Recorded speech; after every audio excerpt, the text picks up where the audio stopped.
അവിടെ നീ എവിടെ തള്ളിക്കറി പോന്നേ? അത് പിന്നെ ഞാൻ പറഞ്ഞ ഓർമ്മയുണ്ടല്ലോ, നല്ല ഡീസന്റ് പാർട്ടിയാ. ദയവ് ചെയ്ത് നിന്റെ മണ്ടത്തനം ഉടച്ച് വിളമ്പല്ലേ. ഓ, ഡീസന്റ് പാർട്ടിയാ. അപ്പം നമ്മളെ പോലല്ല. ഡേ ഇതേ നീ ഉദ്ദേശിച്ച കണക്ക് ആപ്പ കച്ചവടമൊന്നുമല്ല, കോടികളുടെ ബിസിനസ്സാ.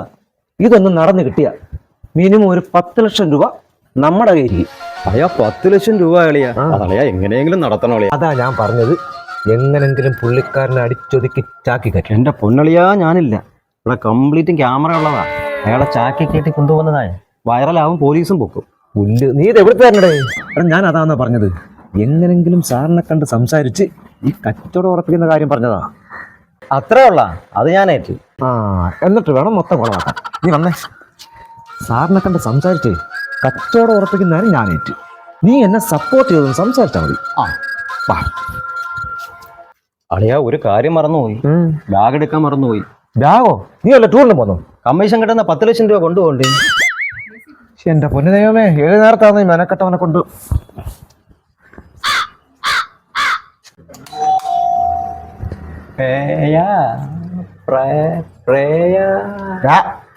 മലയാളം വായിക്കാരനോടെ പ്രായക.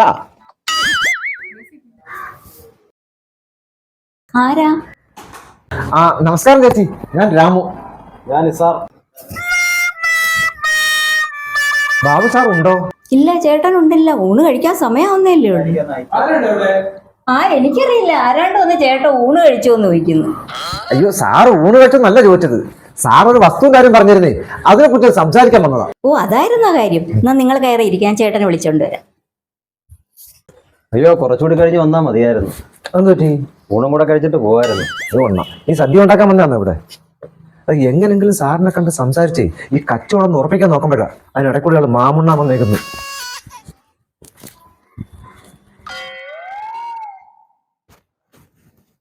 ആരടി അവിടെ എന്നെ തിരക്കി വന്നത്? ഞാൻ ഊണ് കഴിച്ചെന്നൊക്കെ ചോദിക്കുന്ന കേട്ട്. ഇവിടെ ഉള്ളവര് ഒരു തിരക്കാറില്ല. പിന്നെ അല്ല, ഇനി കോട്ടയത്തുള്ള എന്റെ അമ്മാവന്റെ മക്കൾ വല്ലതും ആണോ? ഓ പിന്നെ, നിങ്ങളോ അമ്മാവന്റെ മക്കള്?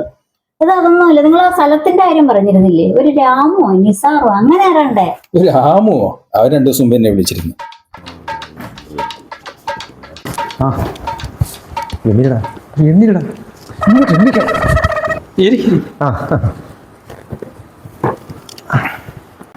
ഇതിലാരാ രാമു? ഞാനാ സാറേ രാമു. ഞാനാ നിസാർ. കേട്ടാ രാമു, ഞാനങ്ങ് വിദേശത്താ. എപ്പോഴും നമുക്കവിടെ കിടക്കാൻ ഒക്കത്തില്ലല്ലോ. പിന്നെ ഇവിടെ ഒരു ഇൻവെസ്റ്റ്മെന്റ് എന്നുള്ള രീതിയിൽ ഞാൻ കുറേ സ്ഥലങ്ങൾ അവിടെ ഇവിടെയൊക്കെ വാങ്ങിക്കുന്നുണ്ട്. ഇപ്പോൾ കഴിഞ്ഞൊരു 3 മാസത്തിന് മുമ്പ് ഞാൻ ഒരു 10 ഏക്കർ സ്ഥലം വാങ്ങിച്ചായിരുന്നു. തെങ്ങും പുരയോടോ, നല്ല കായ്ഫലമുള്ള തെങ്ങും പുരയോടോ, അതുപോലെ വല്ല റബ്ബർ എസ്റ്റേറ്റോ തെങ്ങും പുരയോടോ എന്തെങ്കിലും ഉണ്ടെങ്കിൽ അത് വാങ്ങിക്കാനാണ് എനിക്ക് താല്പര്യം. ഉണ്ട് സാറേ, ഉണ്ട്. സാറിന് പറ്റിയ സ്ഥലം ഞങ്ങളുടെ കസ്റ്റഡിയിലുണ്ട്.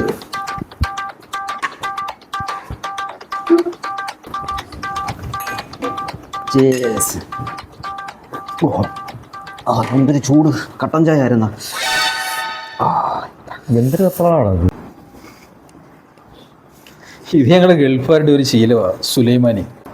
നമ്മുടെ സുലൈമാനിക്കയുടെ കാര്യമല്ലേ പറഞ്ഞു? ഓടാ പറഞ്ഞു. സുലൈമാനിക്കല്ല, സുലൈമാനി കട്ടൻ ചായ. രാമു, ആ സ്ഥലത്തിന്റെ കാര്യം? ഉണ്ട് സാറേ, ഒരു 10 ഏക്കർ. തെങ്ങ് എസ്റ്റേറ്റേ? തെങ്ങ് എസ്റ്റേറ്റ്? റബ്ബർ എസ്റ്റേറ്റ് പോലെ തെങ്ങ് എസ്റ്റേറ്റേ. നമ്മളിട്ട് തെങ്ങ് നട്ട് വളർത്തിയിരിക്കല്ലേ. നീ ഇത് കുളമാക്കൂ. നീയല്ലേ പറഞ്ഞു നിന്നെ സപ്പോർട്ട് ചെയ്യണോ? ബാക്കി ഡീറ്റെയിൽസ് പറ. ആണ് സാറേ, നല്ല അടിപൊളി സ്ഥലം. ഈ വസ്തുവിനകത്താണെങ്കിലേ നിറച്ച് കാച്ചിരിക്കുന്ന തെങ്ങുകളാണ്. പിന്നെ ഇതിന്റെ ഹൈലൈറ്റ് എന്ന് പറയുന്നത് ഈ വസ്തുവിന്റെ തെക്ക് ഭാഗത്തോടി ഒരു പുഴ ഒഴുകുന്നുണ്ട്. ആണ് സാറേ, ഒരു പ്രാവശ്യം അടുത്തുമ്പോൾ തന്നെ 2 ലോഡ് തേങ്ങ കാണും. രാമു, അവരാ സ്ഥലത്തിന് എന്ത് വില ചോദിക്കുന്നത്? സാറേ, സെന്റിന് അവർ 2 ലക്ഷം രൂപ ചോദിക്കുന്നത്. നമുക്ക് ഒരു 1.60 ഒപ്പിക്കാം. 1.60? അത് ഇച്ചിരി കൂടുതലല്ലേ? സാറേ, 3 ലക്ഷം രൂപയ്ക്ക് വരെ വാങ്ങാൻ ആളുണ്ട്. വാഹന സൗകര്യമൊക്കെയുള്ള സ്ഥലമാണോ രാമു? പിന്നെ ലോറി വരെ കയറും സാറേ. മെനഞ്ഞാന്ന് 2 ലോഡ് തേങ്ങയല്ലേ ആ സ്ഥലത്തുനിന്ന് രാമു നടത്തിക്കൊണ്ട് വന്നത്? 2 ലോഡ് തേങ്ങ രാമു നടത്തി? സംഭവം ഇതെന്നെയല്ലേ ഏൽപ്പിച്ചേക്കുന്നത്. എൻ്റെ സ്വന്തം സ്ഥലം പോലെ സാറേ. ഞാനും മുതലാളിയും പഴയ ഗുലാന. ആണോ രാമു? ഈ സ്ഥലത്തിന്റെ ലൊക്കേഷൻ കറക്റ്റായിട്ട് എവിടെ വരും? സാറേ, ഈ അഞ്ചലിൽ നിന്ന് കുളത്തുപ്പുഴ പോകുന്ന റൂട്ടിൽ ഒരു 4-5 കിലോമീറ്റർ കഴിയുമ്പോൾ ഒരു പാലമുണ്ട്. ഈ പാലത്തിനടുത്തുനിന്ന് തൊട്ട് വലത്തോട്ട് റോഡ് എടുക്കുന്നുണ്ട്. വലത്തോട്ടൊരു ടാർട്ടർ റോഡാണ്. ആ അതെ സാറേ. അല്ല, അതുവഴി പോകുമ്പോൾ ആ വഴി മുമ്പോട്ട് ചെല്ലുമ്പം ഒരു പള്ളിക്കൂടമുണ്ട്. സ്കൂള്. ആ പള്ളിക്കൂടത്തിന്റെ സൈഡിൽ കൂടെ ഇടത്തോട്ട് റോഡുണ്ട്. ഒരു പൊട്ടിപ്പൊളിഞ്ഞ റോഡല്ലേ? ആ സാറേ, ഒരു ഒരു പൊട്ടിപ്പൊളിഞ്ഞ റോഡാ. അതുവഴി മുമ്പോട്ട് പോകുമ്പോൾ അതുവഴി മുമ്പോട്ട് പോകുമ്പോൾ ഈ സ്ഥലം തുടങ്ങുന്നിടത്തേ വലിയൊരു പുളിമരം നിൽപ്പുണ്ട്. നല്ല ബെസ്റ്റ് പുളിയാ സാറേ. അതും കിട്ടും ഒരു ലോഡ്. അത് പറിക്കാൻ രാമു ആളിനെ ഏർപ്പെടുത്തിയിരിക്കുക. ആ പുള്ളിയുടെ അപ്പുറത്തെ 6 വല്യമുട് തേക്ക് നിൽപ്പുണ്ട്. ഉണ്ട് സാറേ, വലിയ 6 മൂടത്തേക്ക് പോണ്ട്. അത് വിൽക്കാനായിട്ട് രാമു ആളിനെ നോക്കിക്കൊണ്ടിരിക്കുക.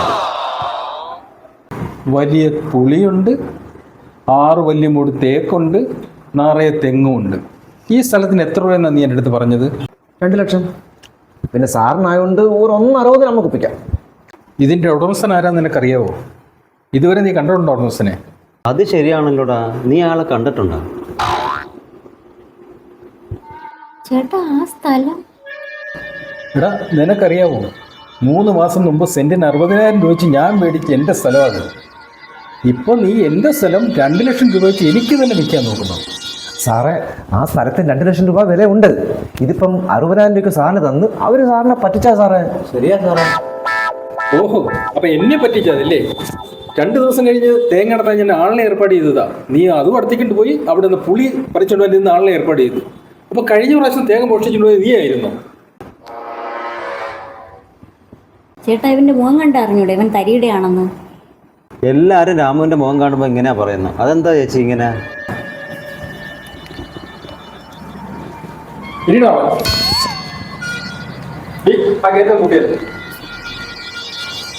ചേട്ടനെ ഗൾഫിൽ പോകുന്നതിന് മുമ്പ് പട്ടാളത്തിലായിരുന്നു, തോക്കെടുക്കാൻ പോയിരിക്കുക.